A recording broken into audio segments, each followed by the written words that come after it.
का श्रवण करते हैं और कथा सुनने का जो फल मिलता है, इस फल का वर्णन मैं नहीं कर सकता। कोई भी जाति का, कोई भी ज्ञाति का, कोई भी वर्ण का, कोई भी देश का, कोई भी वेश का, जो मनुष्य भगवान महादेव की कथा सुनते ही इस मनुष्य प्रणम्य है, वो तीर्थ का प्रतीक है। उसके पुण्य की महिमा मैं स्वयं नहीं गा सकता। सुत पुराण ने प्रयाग तीर्थ में कहा कि हे महात्माओं, किन शब्दों में मैं आपके भाग्य की सराहना करूं। आप सभी इस पवित्र धरा प्रयाग तीर्थ में रहकर भगवान महादेव की कथा का श्रवण करते हैं। बहुत हृदय से आप सभी को प्रणाम करते हुए मेरे सद्गुरु भगवान व्यास जी ने जो मुझे कहा वो मैं सत्य कहूंगा। सती को निमंत्रण नहीं था। स्वयं शिव जी ने सती को बहुत समझाया, आपके पिता के वहां यज्ञ है, लेकिन कोई निमंत्रण नहीं है। और शिव जी ने बहुत सारी बातें समझाई सती को कि भाश्री के घर, भाई के घर कोई प्रसंग हो तो निमंत्रण का इंतजार नहीं करना पड़ा। पिताजी के वहां, मित्र के वहां, बहुत सारा पूरा लंबा लिस्ट दिया। लेकिन भगवान शिव जी ने एक बात जरूर कही कि जहां कोई आपका अनादर और अपमान कर रहा है वहां नहीं जाना चाहिए। अभिमान से किया हुआ प्रसंग, वहां हमारा रहना उचित नहीं है। शिव जी ने सती को बहुत समझाया, आपने पिता ने जो यज्ञ किया है इसमें सभी देवता और ऋषि मुनि उपस्थित हैं, बड़े बड़े ऋषि वहां उपस्थित है, लेकिन ये जो यज्ञ हो रहा है उसका हेतु एक है, मेरा अनादर करने के लिए। और ये घटना हुई थी कि नैमिषारण्य में एक बार कोई यज्ञ था, हम सब वहां उपस्थित थे। और सती, आप तो जानते हैं कि ज्यादातर मैं मेरी आंख बंद करके ही अर्धबीड़ित आंखों से रहता हूं, मैं किसी के सामने देखता नहीं। आपने भी देखा होगा, मैं निरंतर अंतर्मुख रहता हूं। बहिर्दर्शन मेरा विषय नहीं, भीतरी दर्शन मेरा विषय है। इसलिए आपके पिता दक्ष ने वहां प्रवेश किया। सभी देवताओं ने खड़े होकर दक्ष महाराज का आदर किया, क्योंकि प्रजेश हैं। ऋषि मुनियों ने आदर किया, लेकिन मुझे पता नहीं था कि आपके पिताजी ने वहां प्रवेश किया है। मैं ऐसे ही बैठा रहा। आपके पिताजी को ऐसा हुआ कि मैंने उसका अनादर किया। लेकिन सत्य, आप तो जानते हैं मेरा स्वभाव नहीं दूसरे का मैं अनादर कभी करूं। मुझे ख्याल ही नहीं था, मुझे पता ही नहीं था, क्योंकि मेरी आंख खुली नहीं थी और मैं सबके सामने देखता नहीं था। मैं अंतर्मुख कर बैठते थे। और बहुत लोगों को हमने देखा भी है, किसी के सामने बहुत देखते नहीं। हमारे ब्रह्मलीन डोंगरे जी बापू बहुत सुंदर इस बात पर बोलते थे, इधर उधर यहां वहां सबके सामने घुर तो देखना वो दुर्गुण कहते हैं। किसी के सामने बहुत देखना अच्छा नहीं होता। और हमारे वक्ताओं के लिए भी कहा, किसी के सामने देखो तो कम से कम 7 सेकंड तक हम देख सकते हैं। ज्यादातर देखने से दृष्टि दोष लगता है। कोई भोजन कर रहा है तो भोजन के ऊपर कभी दृष्टि नहीं करनी चाहिए।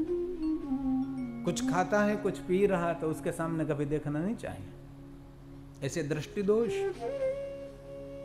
मैंने पहले भी कहा था, दूसरी बार कहता हूं, गीता प्रेस गोरखपुर से एक सुंदर बुक निकले हैं, पुस्तक। इनमें बहुत सारी बातें हैं। एक थाली में भोजन नहीं करना, पानी पीकर कभी पानी को छोड़ना नहीं,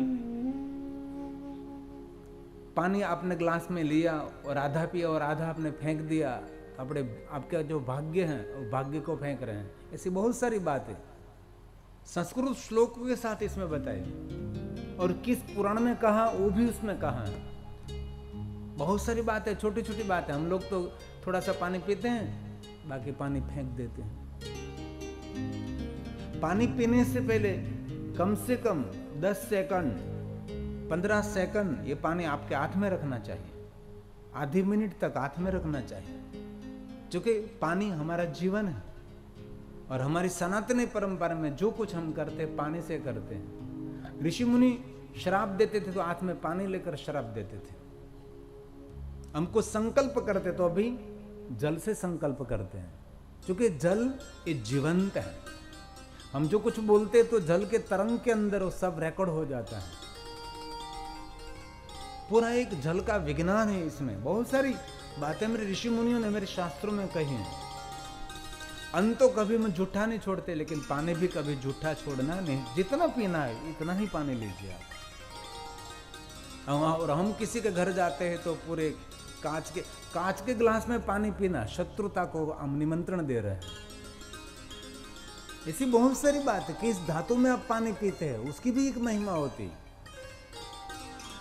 और किस धातु में पानी पीना चाहिए, किस धातु में पानी नहीं पीना चाहिए, दूध किस धातु में पीना चाहिए, दूध किस धातु में नहीं पीना चाहिए, ये सभी बातें संस्कृत श्लोकों के साथ क्या करे क्या न करे, शू करવું જોઈએ शू न करવું જોઈએ, ये वस्तु में कही है।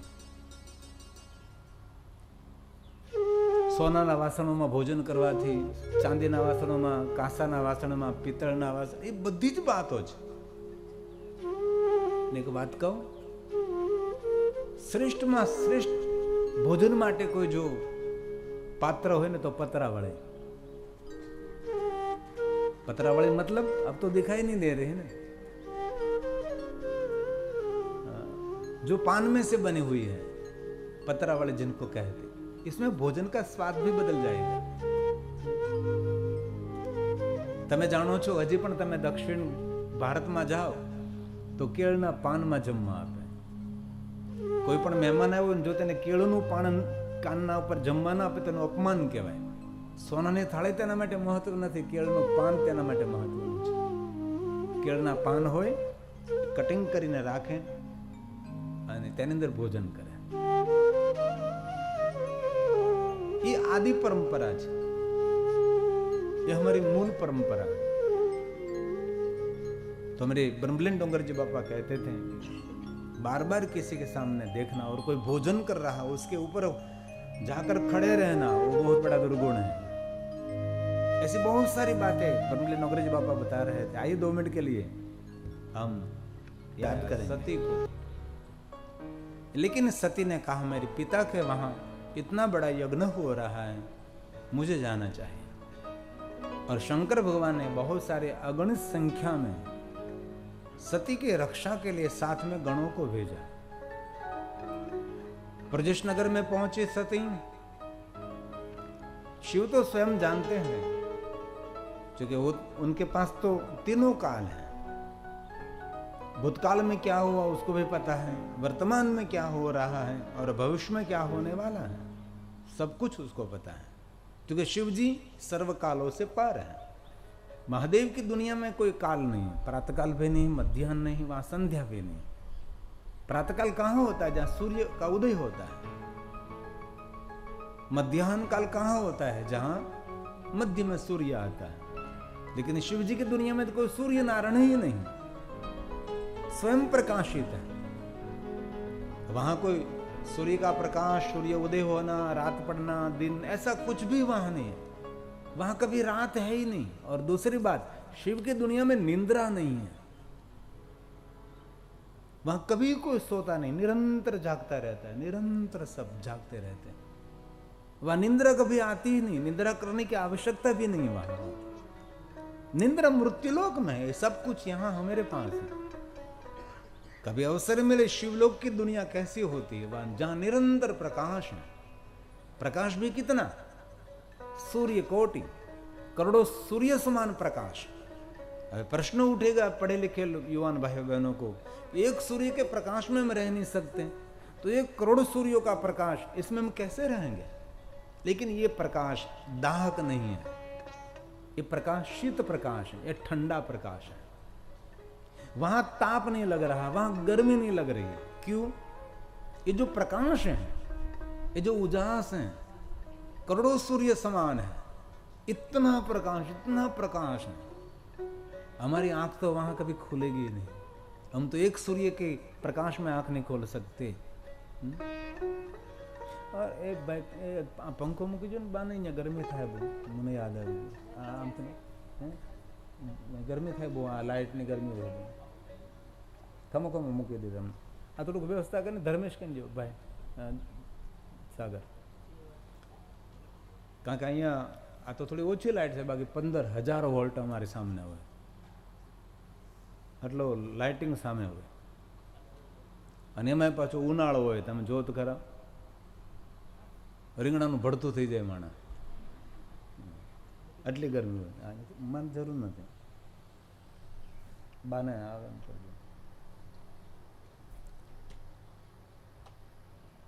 तो वहां शीत प्रकाश है, वहां दाहक प्रकाश नहीं है. आपको पता है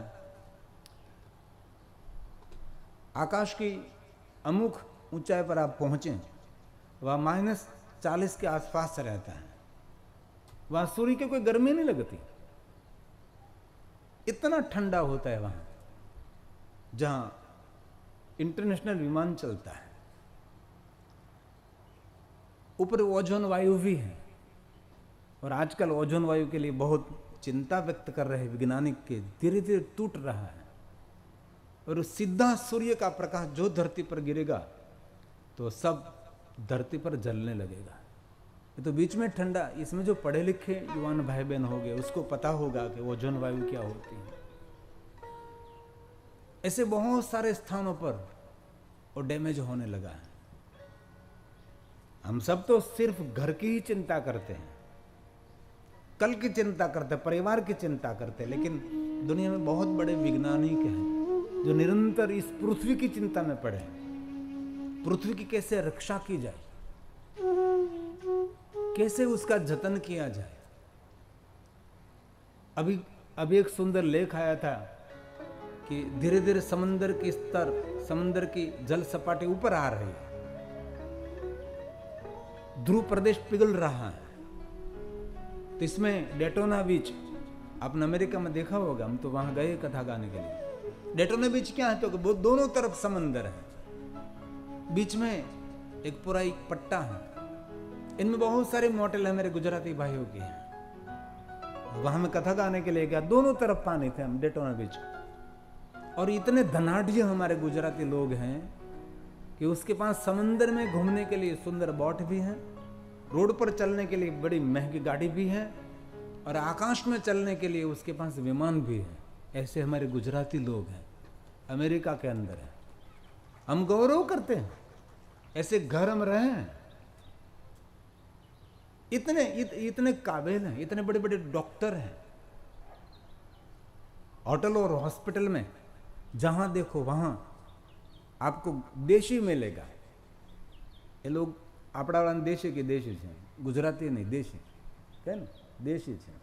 કોની છે કે આપણા દેશી નહીં છે, એટલે આપણા દેશની છે. कोई रोड खाली नहीं थे अमेरिका में. तो ऐसे बहुत सारे वैज्ञानिक लोग हैं, चिंतित हैं.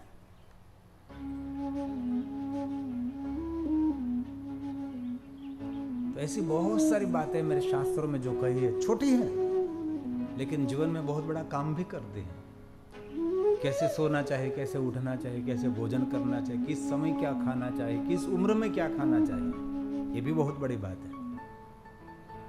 और शंकर भगवान ने बहुत सारी बातें, वैज्ञानिक स्फटिक, ये बहुत बातें समझाई भी है. और ब्रह्मा जी ने नारद जी को कहा कि नारद आप तो सब कुछ जानते हैं. शिव जी तीनों काल के अधिष्ठाता है. शिव जी की दुनिया में कोई काल नहीं, प्रातः काल, न मध्याह्न काल, न संध्या काल, न कोई भूतकाल, न कोई वर्तमान काल, न कोई भविष्य का काल, क्योंकि शिव जी काल का भी काल महाकाल है. हम कोई देवताओं को महाकाल नहीं कह सकते. हमारे ज्योतिर्लिंगों में उज्जैन में एक महाकालेश्वर महादेव है. क्यों है भाई? इसीलिए तो महाकाल है.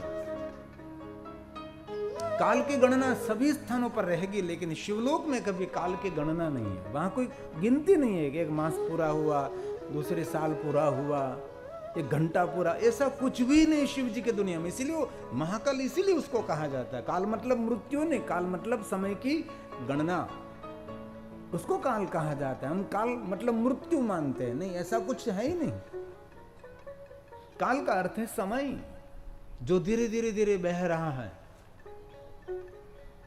और उज्जैन में हमने अब तक 3 कथा करी. हम बहुत पहले गए थे, तब मंदिर के 5 हॉल था, वहां कथा की. धीरे धीरे डेवलपिंग हुआ तो झालरिया मठ में हमने दूसरी कथा की.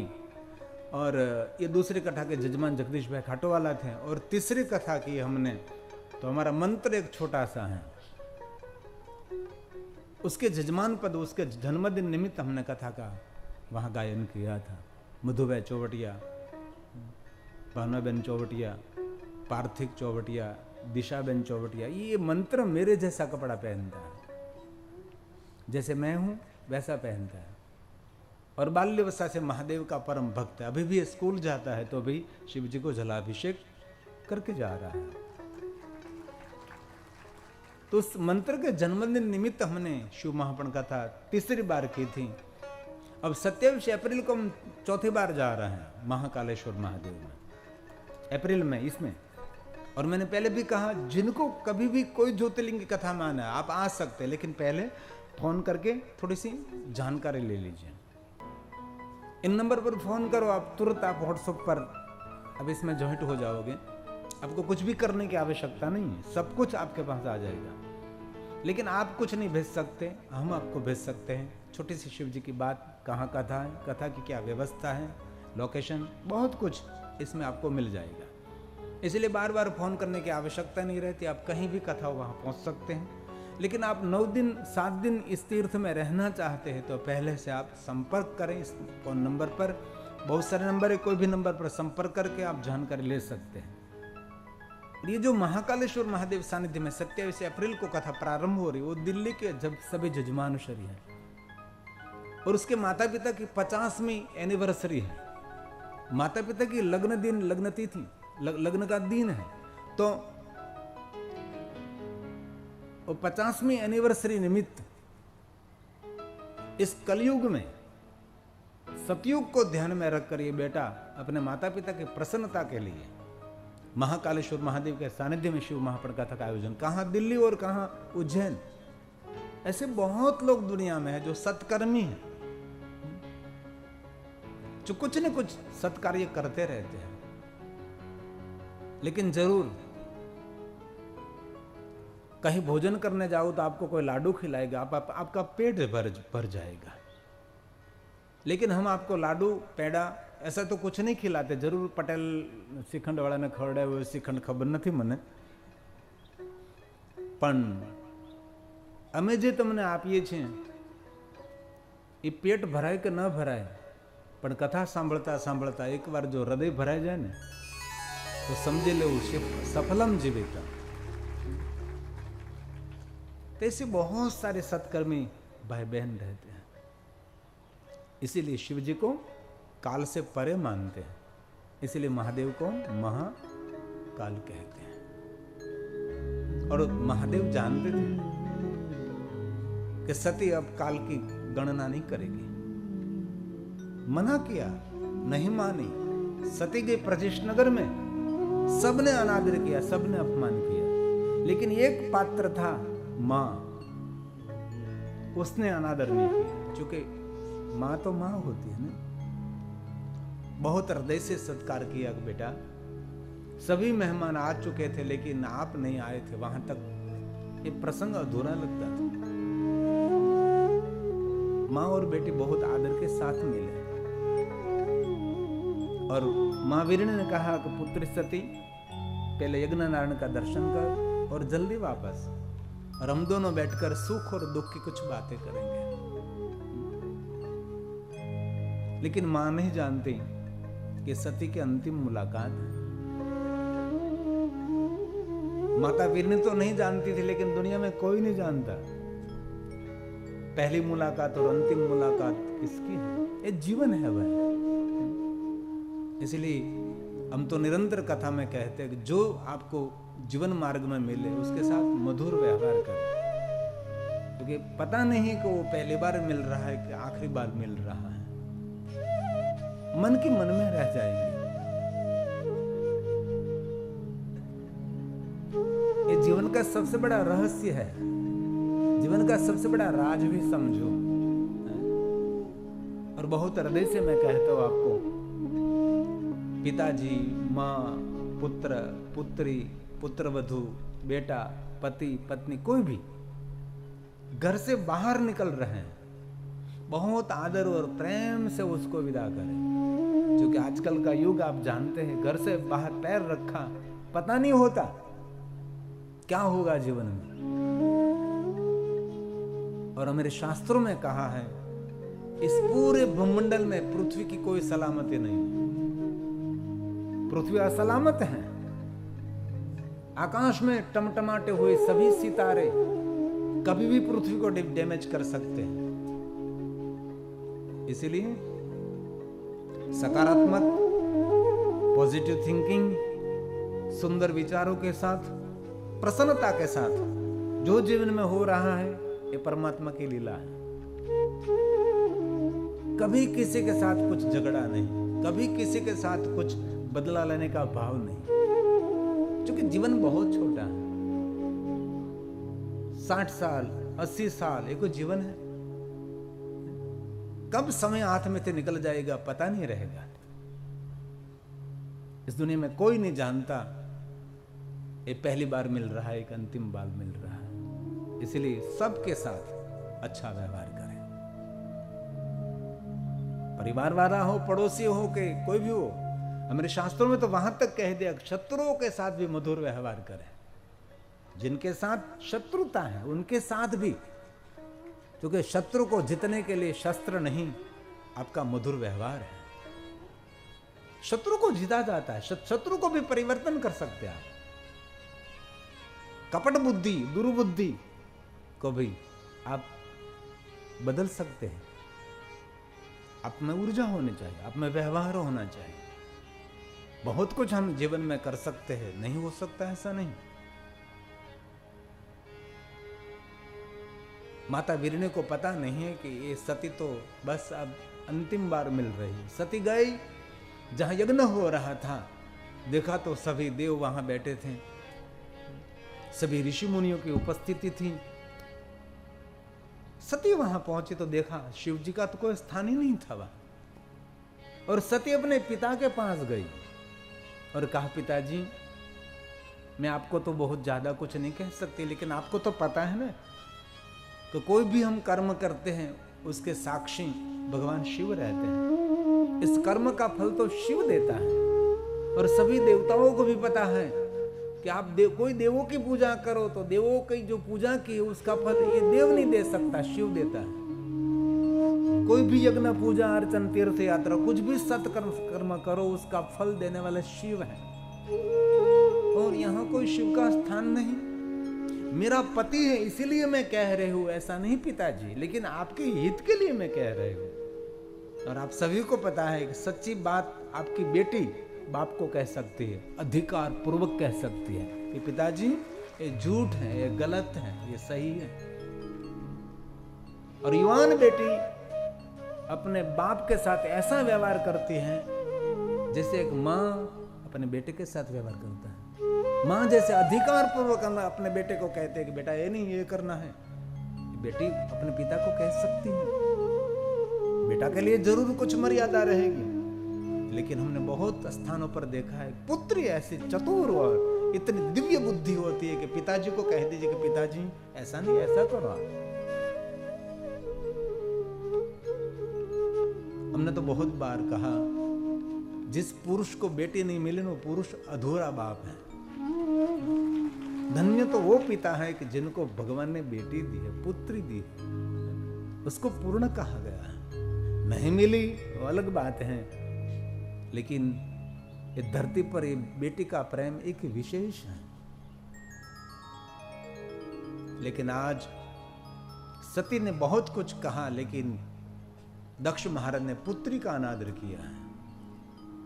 जब सबका अनादर करने लगे तब समझ लेना चाहिए वो गिरने वाला है। और जो व्यक्ति सबका आदर करने लगे तो समझ लेना चाहिए ये व्यक्ति ऊपर उठने वाला है, क्योंकि उसके हाव भाव लक्षण से, उसके व्यवहार से पता लग जाता है कि वो कहां पहुंचने वाला है। सती ने कहा कि यज्ञ पूर्ण हो जाएगा, लेकिन फल देने के लिए शिव जागरूक रहते हैं। कृतो सुप्ते, जो पुष्पदंत महाराज ने बहुत सुंदर इतनी वाक्य है ये महादेव के लिए। फलदानम प्रतिभुवन, कोई भी छोटा मोटा सत्कर्म किया फल देने के लिए शिव ही साक्षी है। फलदानम, महादेव जी फल देते, और कोई फल नहीं देता। आगे कहा, श्रुतो श्रद्धा बद्ध्वा दृढ़ परिकरः कर्म सुजनः, दृढ़ परिकरः कर्म सुजनः। लेकिन श्रद्धा से किया हुआ छोटा सा भी कर्म बहुत बड़ा फल देता है। लेकिन बहुत बड़ा कोई कार्य आपने किया है, लेकिन इसमें कोई श्रद्धा नहीं है, तो वो फल कभी नहीं देता। दक्ष महाराज ने इतना बड़ा यज्ञ किया, लेकिन दक्ष महाराज को कोई श्रद्धा नहीं थी, सिर्फ दिखावा के लिए कर दिया था उसने। और शिव जी को नीचा दिखाने के लिए किया था। दुनिया में बहुत लोग है ना, दूसरों को नीचा दिखाने का काम करते हैं, और जीवन में ऊपर उठने के लिए किसी को नीचे नहीं दिखाना चाहिए। और इतना जरूर समझ लेना चाहिए कि हर चेतना ईश्वर का एक अंश है। जैसे असंख्य सूर्य की किरण तो है, तो सूर्य में से निकली हुई है, वैसे दुनिया में जो कुछ दिखाई दे रहा है, जिधर देखो विधर तू ही तू ही, जहां जहां नजर मारी भरे छे यादी भरी छे आपने खुनी ना खंजोरो मातो, कहां नहीं है। रंगौधू जी महाराज ने बहुत सुंदर समझाया कि परस्पर देवो भव, हर व्यक्ति के अंदर देवों का दर्शन करे, ईश्वर का दर्शन करे। पुष्पदंत महाराज ने कहा है कि कितना ही बड़ा सत्कर्म करो, लेकिन इसमें श्रद्धा नहीं। दक्ष ने किया, क्रिया दक्षो दक्षः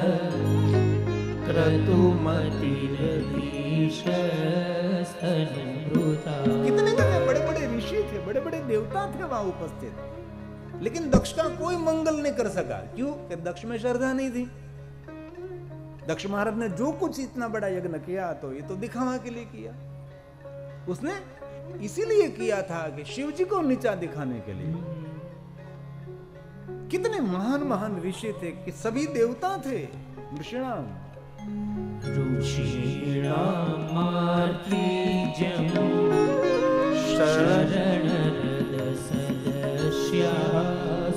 यज्ञ के सदस्य कौन थे? सूर, सूरों के गण, देव देवता के गण, इतने बड़े बड़े प्रकांड ऋषि महात्मा वहां तपस्वी बैठे थे, लेकिन दक्ष का कोई मंगल कर सका नहीं। क्यों नहीं कर सका? क्योंकि वो जो कुछ कर रहे थे वो सब कुछ अभिमान से कर रहे थे, अहंकार से कर रहे थे, शरणागति का कोई भाव नहीं था उसका।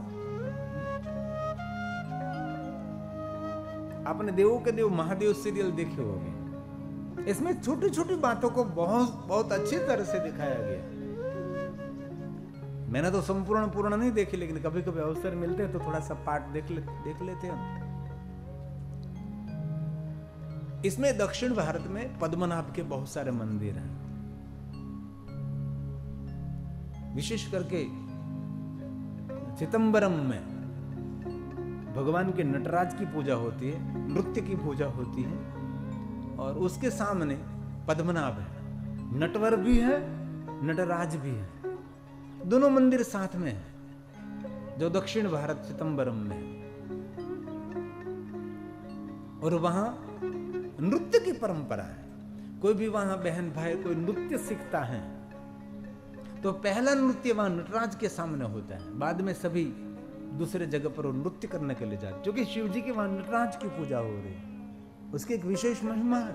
नटवर और नटराज दोनों हैं वहां। तो पद्मनाभ की प्रथम प्रतिमा दक्ष महाराज ने बनाई थी। पद्मनाभ मतलब नाभि से खिला हुआ कमल, उसके पर ब्रह्मा जी रहते हैं। ऐसे भगवान विष्णु की पूजा रहती है। तो पहले इतनी बड़ी प्रतिमा दक्ष महाराज ने बनाई थी, और सभी ऋषियों की उपस्थिति में मूर्ति का अनावरण करना था, मूर्ति का पट खोलना था, पर्दा खोलना था, और सबको दर्शन करानी थी।